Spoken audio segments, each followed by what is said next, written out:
দেখতে পাচ্ছেন আমাদের এই যে ভুজে একদিনের ঘোরা ছিল সেটা মোটামুটি কমপ্লিট। তো আজকে আমরা ভুজ থেকে বেরিয়ে যাবো হচ্ছে গুজরাট আরেকটা শহর দ্বারকার পথ। তো আমাদের কিন্তু এখান থেকে কোনো ট্রেন পথে কিন্তু কোনো কানেকশন নেই। এখান থেকে আহমেদাবাদের কানেকশান আছে, বাট ভুজ বা সোমনাথ যা কিন্তু সেইভাবে কোনো কানেকশান নেই। তো আমাদেরকে যেতে হবে বাই রোড বা সড়ক পথে। তার জন্য আমরা কিন্তু আগে থেকেই বুক করে এসেছি। এখানে কিন্তু বাস সার্ভিস ভালো মোটামুটি গুজরাটে। আর গুজরাটের এখানে যেটা পপুলার বাস সার্ভিস চলে ভুজে সেটা হচ্ছে কি প্যাটেল ট্যুর অ্যান্ড ট্রাভেলস। সেখানে আমাদের বুকিং করা রয়েছে, আমাদের বাস রয়েছে মোটামুটি রাত 9টার সময় আরটিও সার্কেল। মানে এটা কিন্তু এই ভুজ বাস পোর্ট থেকে কিন্তু ছাড়বে না। মানে ওই যেমন অনেকটা আমাদের শ্যামলির মতো, যে শ্যামলি যেমন নিজস্ব কাউন্টার হয়, সেটা একটা কাউন্টার থেকে কিন্তু এই বাসটা ছাড়বে। সেই কাউন্টারে আমরা যাচ্ছি, একটা অটো নিয়ে নিয়েছি। তো সে আর কি মোটামুটি 20-30-এ পাওয়া যায়, বাট যেহেতু আমরা রিজার্ভে উঠেছি তাই 100 চেয়েছিল, আমরা 70-তে রাজি করিয়েছি। তো জানি না এখান থেকে কতটা দূর, আমি ধরেই নিচ্ছি ম্যাক্সিমাম 10-15 মিনিটের রাস্তা হবে হয়তো মেবি, কারণ সবাই বললো মোটামুটি 20-30 করে পার হেড নেয় আর কি। তো রিজার্ভ করলে যা একটু বেশি হয় আর কি, সেটা একটা ব্যাপার স্যাপার। তো আমরা এই মুহূর্তে চলেছি হচ্ছে গিয়ে আরটিও সার্কেলের পথে। তো ওখান থেকে আমাদের বাস রয়েছে রাত্রি 9টায়। এই যে এখন মোটামুটি 8:15-20 হয়েই গেছে, আমরা রাতের ডিনার করে নিয়েছি। তো গিয়ে উঠে পড়বো বাসে। তো ওখান থেকে বাসে করে আমরা যে চলে যাবো হচ্ছে গিয়ে দ্বারকার পথে। দ্বারকা মানে জানেন, বুঝতেই পারছেন, বিষ্ণুর 4 ধামের এক ধাম। সেই ধামের পথে আমরা চলেছি দ্বারকার পথে। তো বাই রোড রাত্রিরে জার্নি খুব একটা কিছু দেখানোর নেই। কালকে আর্লি মর্নিং ওই 6:30 থেকে 7টার মধ্যে আমাদের পৌঁছে দেবে দ্বারকাতে।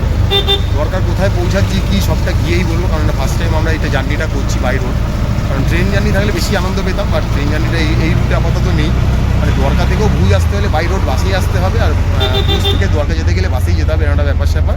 তো আমরা বেরিয়ে পড়েছি মোটামুটি। তো এবার গিয়ে দেখাবো বাসটা কেমন। যদিও স্লিপার বাস রয়েছে, এসি বাস রয়েছে, আমরা কলকাতা থেকে বুক করেই এসেছি। এখানে এসেও আপনি টিকিট কাটতে পারেন, নট নেসেসারি আপনি বুক করে আসতে হবে, আপনি এসেও কাটতে পারেন। বাট অনেক সময় পিক আওয়ার থাকলে, রাশ থাকলে টিকিট নাও পাওয়া যেতে পারে। সেক্ষেত্রে আমরা জাস্ট ওই কথা ভেবেই জাস্ট টিকিটটা বুক করে এসেছি। তো চলুন গিয়ে দেখাবো আরটিও সাইকেলটা কোথায়, কী, কতক্ষণ বাস কিরম জার্নি করছে, টাইমলি যাচ্ছে কি না, সবটাই দেখাবো। ভাড়া কত সবই মোটামুটি বলে দেবো। তো দেখতে থাকুন। আমরা এখন চলেছি ভুজ থেকে দ্বারকার পথে। আমরা যাব বাস রোডে বা বাই রোডে প্যাটেল সার্ভিসের বাসে করে, এসি স্লিপার বাসে। চলুন গিয়ে বাসটা দেখা যাক কেমন। তো দেখলেন একটু আগে আমরা অটোতে উঠেছিলাম, এই আমাদেরকে আরটিও সার্কেল নামালো। এটাই হচ্ছে গিয়ে প্যাটেলের অফিস। দেখুন প্যাটেল ট্যুর অ্যান্ড ট্রাভেলস, প্রচুর বড় একটা অফিস, শ্যামলির মতো। ভেতরে বসার জায়গা রয়েছে, আর এই যে বাসগুলো বাইরে দাঁড়িয়ে রয়েছে। দেখুন আইসার কোম্পানি বাস। এই একটা বাস দ্বারকার জন্য বেরিয়ে গেল, এটা ছিল 8:30টার বাস। এটা আরেকটা পরে এসছে। আমাদের স্লিপার বাসই রয়েছে, ফোন নাম্বার রয়েছে, এই এখন প্যাটেল লেখা রয়েছে। তো আমরা দেখবো কি আমাদের কোন বাস সেটা জানিয়ে দেবে, দিলে বলবো। আমরা ভেতরে ব্যাগপত্র রেখে দিয়েছি। আর এই হচ্ছে গিয়ে বাস, আমরা দেখতে পাচ্ছি। দেখুন বাহ, ফাটাফাটি দেখতে কি বড় প্যাটেল বলে লেখা রয়েছে। দেখুন পরপর প্যাটেলে বাস ঢুকছে। এই একটা বাস বেরিয়ে গেল, এই একটা এলো, ওই একটা আসছে প্যাটেলের বাস, পরপর বাস আসছে।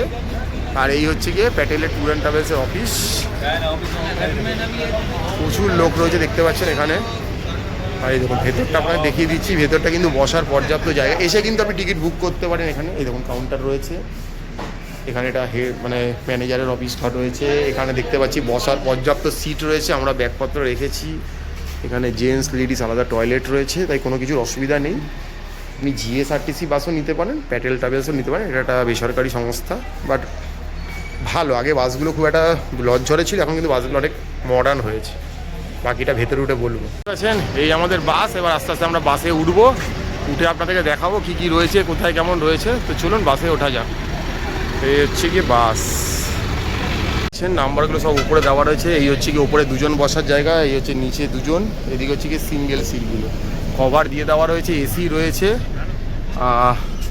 এখানে শু রাখার জায়গা রয়েছে, চার্জিং পয়েন্ট ওখানে রয়েছে যে দেখতে পাচ্ছি। এখানে ফোন হোল্ডার রয়েছে, মোটামুটি সব জায়গায় কার্টেন দেওয়া আছে, অসুবিধা হওয়ার কথা না। বাসগুলো এখন অনেকটা ঝকঝকে তকতকে হয়েছে দেখতে পাচ্ছি, বাট কোনো টয়লেট কিন্তু এতে অ্যাজ নেই এইভাবে, যেটা নতুন আমাদের কলকাতার বাসগুলোতে থাকে সেটা কিন্তু নেই। তো এই আস্তে আস্তে আর কি যেতে হবে। আমাদের একদম সামনের দিকে সিট রয়েছে, ওই যে ম্যাডাম ওখানে বসে পড়েছে দেখতে পাচ্ছি। এই হচ্ছে কি আমাদের সিট, যদি এখনও বাস ছাড়েনি, জাস্ট একটু আগে পিছিয়ে মুভ করছে। তো পরিবেশ পরিস্থিতি এখন অবধি ভালোই আছে। মেন কথা হচ্ছে কটায় গিয়ে পৌঁছাচ্ছে। আর যারা উপরে থাকবেন তাদের জন্য কিন্তু এখানে একটা স্টেয়ার কেস বা সিঁড়ি রয়েছে, যেটা দিয়ে আপনারা উপরে উঠতে পারবেন। মোটামুটি দেখে তো বেশ ঠিকঠাকই মনে হচ্ছে। এখন কতটা কমফোর্ট হবে সেটা বলতে পারবো না, তবে আগেই বলে দিচ্ছি, কেউ কিন্তু ওই রায়পুর শ্যামলী এসবের সঙ্গে খুব তুলনা করবেন না, কারণ ওগুলো ভলভো, এগুলো কিন্তু ভলভো নয়। এই হচ্ছে কি ব্যাপার। তো চলুন আগে যাবো। এই যে দেখতে পাচ্ছেন বাইরে কাজগুলো যথারীতি ধুলোতে ভরা। তো মোটামুটি বাস দেখুন বেশ ঠিকঠাক আছে বলবো। ব্যাগগুলো আমরা নিয়েই বসেছি, কারণ ওদের জায়গা ছিল ব্যাগ রাখার, এটা বলবো না জায়গা নেই, আমরা রাখিনি। কারণ কোনো ট্যাগ ফ্যাগ যেহেতু দিচ্ছে না আমাদের কলকাতা বাসের মতো, সেহেতু একটু চাপ ছিল বলে আমরা নিইনি। আর মোটামুটি চলছে বাস। আমরা প্রথমবার নিচের দিকে সিট নিয়েছি, প্রত্যেকবার আমরা একটু ওপরের দিকে সিট নিই আর কি। তো একটু জাস্ট অ্যাডজাস্ট করতে অসুবিধা হচ্ছে। আর দেখুন এখানকার রাস্তাঘাট আমাদের চেনা নয়, বলতে পারবো না যে এই মোড় টপকালো ওই মোড় টপকালো। ভুজ থেকে দ্বারকা যাবে, বোধহয় বললো জামনগর হয়ে যাবে। জামনগর একটা বিখ্যাত জায়গা, মোটামুটি জানেন, গুজরাটের বুকে মোটামুটি। তো আমরা চলেছি। বাস 9টায় বলেছিল, 9টাতেই ছেড়ে দিয়েছে বাস। এই ঘড়িতে দেখতে পাচ্ছি বলা আছে সকাল 6:30টার দিকে দ্বারকার কোনো একটা লোকেশনে আমাদের পৌঁছে দেবে। তো সেটাই দেখার যে সেই লোকেশনটাতে ঠিকঠাক টাইমে 6:30টায় পৌঁছাচ্ছে। আগে পৌঁছালে তো ওয়েল অ্যান্ড গুড, আর দেরি করলে তো সেটাও বলে দেবো। কোথাও মাঝে হল দেয় কিনা সেটাও জানা নেই, সেটাও বলে দেবো। বাট প্যাটেল ট্রাভেলটা এখানে একটা খুব জনপ্রিয় আর কি। সরকারি জিএসটিসির বাস তো রয়েছে, তো কিন্তু প্যাটেল ট্রাভেলসটা খুবই জনপ্রিয় বেসরকারি হিসাবে। মানে অনেকটা আমাদের ওই বলতে পারেন শ্যামলির মতো, বাট অতটাও কমফোর্ট জার্নি হয়তো নয়। বাট চলেছি আমরা, হয়তো এনএইচ ধরেই চলবো আশা করছি। তো দেখা যাক কখন গিয়ে পৌঁছাচ্ছি, কী করছি। এখানে একটা হেডরেস্ট রয়েছে, আচ্ছা একটা হেডরেস্ট রয়েছে দেখতে পাচ্ছি। আর এই জায়গাটা একটু উঁচু করে দেওয়া রয়েছে দেখতেই পাচ্ছেন, এটাই বালিশ। ঠিক আছে, কোনো কম্বল টম্বলের গল্প নেই, যখন তখন ব্রেক মারলে ছিটকে বেরিয়ে যেতে পারি আমি। তো এই বেরিয়ে যাওয়ার আগে আমি যতটা পারছি ভিডিও করে নিচ্ছি, কারণ আমি বেরিয়ে গেলে আমাকে না আপনি দেখতে পাবেন না আমি নিজেকে নিজে দেখতে পাবো, সেই একটা ব্যাপার স্যাপার। রাতের অন্ধকারে বাস চলেছে, 9টার সময় শুরু করেছে যাত্রা। এই আপাতত আশা করছি আর হল দিতে পারে। বাস এখন অনেক ফাঁকা আছে, মাঝে কোনো নিশ্চয়ই স্টপ আছে যেখান থেকে হয়তো লোক উঠবে। মানে সবাই কি একদম একটাই স্টপ থেকে ওঠে নট নেসেসারি। বাসে এই মুহূর্তে যা জানি 6 জন লোক আছি আমরা। টোটাল বাসের সিট সংখ্যা মোটামুটি 30। তো আশা করা যায় ফাঁকা বাস তো যাবে না, লোক উঠবে। এই যে উঠে পড়েছে, উল্টো দিক করে বসে আছি। যদি ওকে ধরতে হয় একে ধরতে একটা ব্যাপার স্যাপার। একদিক করে বসে কেউ ওকে ধরতে পারবো না, সেই জন্য ধাপ্পা খেলবো বলে ওদিকে বসে আছি দুজনকে। কী কাকে ধরবে এর একটা ব্যাপার স্যাপার। বাস চলেছে, হাওয়া মোটামুটি ভালোই দিচ্ছে। এই ওপরে এসিগুলো ভেন্টগুলো রয়েছে, চার্জিং পয়েন্ট রয়েছে, আমরা দেখিয়ে দিচ্ছি। এখানে এমন জায়গায় লক হয়ে যাচ্ছে, এই যে চার্জিং পয়েন্ট রয়েছে, মোবাইল হোল্ডার রয়েছে, সবই মোটামুটি আছে না থেকেও। তো চলছি আমরা দ্বারকার পথে, যেখানে আমাদের জন্য বিষ্ণু অপেক্ষা করছে। যে দেখতে পাচ্ছেন আমাদের বাস এখন ঘড়িতে বাজে হচ্ছে গিয়ে 5টা 10। এক জায়গায় এসে হল দিল। এখন এখান থেকে দ্বারকা 75 কিলোমিটার বাকি। এখানে রয়েছে হোটেল দ্য লিও মিডওয়ে, এখানে খাবার দাবারের ব্যবস্থা রয়েছে। বিভিন্ন রকমের বাস এখানে দাঁড়াচ্ছে। এইটা একটা পাটেলের বাস, এইটা একটা বাস। আমরা এই বাসটাতে রয়েছি, এই যে পাটেলের এই বাসটাতে, প্যাটেল ট্রাভেলসে। তো আমরা চলেছি দ্বারকার পথে, এখনও 75 কিলোমিটার পথ যেতে হবে। তো একটু নেমেছিলাম ফ্রেশ হওয়ার জন্য। তো মোটামুটি প্রচুর জায়গা রয়েছে এখানে, আর খাবার দাবারের ব্যবস্থা রয়েছে মোটামুটি। এখন আর কিছু খাওয়া দাওয়া করছি না, তো একটু টয়লেট করা ছিল সেটা করে নিলাম। এবার মোটামুটি বাসে উঠে পড়বো, উঠে আবার বেরিয়ে পড়বো আমাদের গন্তব্য দ্বারকার দিকে। বাস খুব ভালোই সার্ভিস দিচ্ছে, আর মোটামুটি 1 ঘন্টা 15 মিনিটের মধ্যে আমরা হয়তো পৌঁছে যাবো। এই বাসের অবস্থা দেখুন, চলুন। 6:25 বাজে দেখতে পাচ্ছেন আমাদের বাস চলে এসছে, কিন্তু যেখানটায় আসবে বলেছিল সেখানটায়। এবার এই জায়গাটা যে একদম মন্দিরের সামনে সেটা বলবো না, দ্বারকার।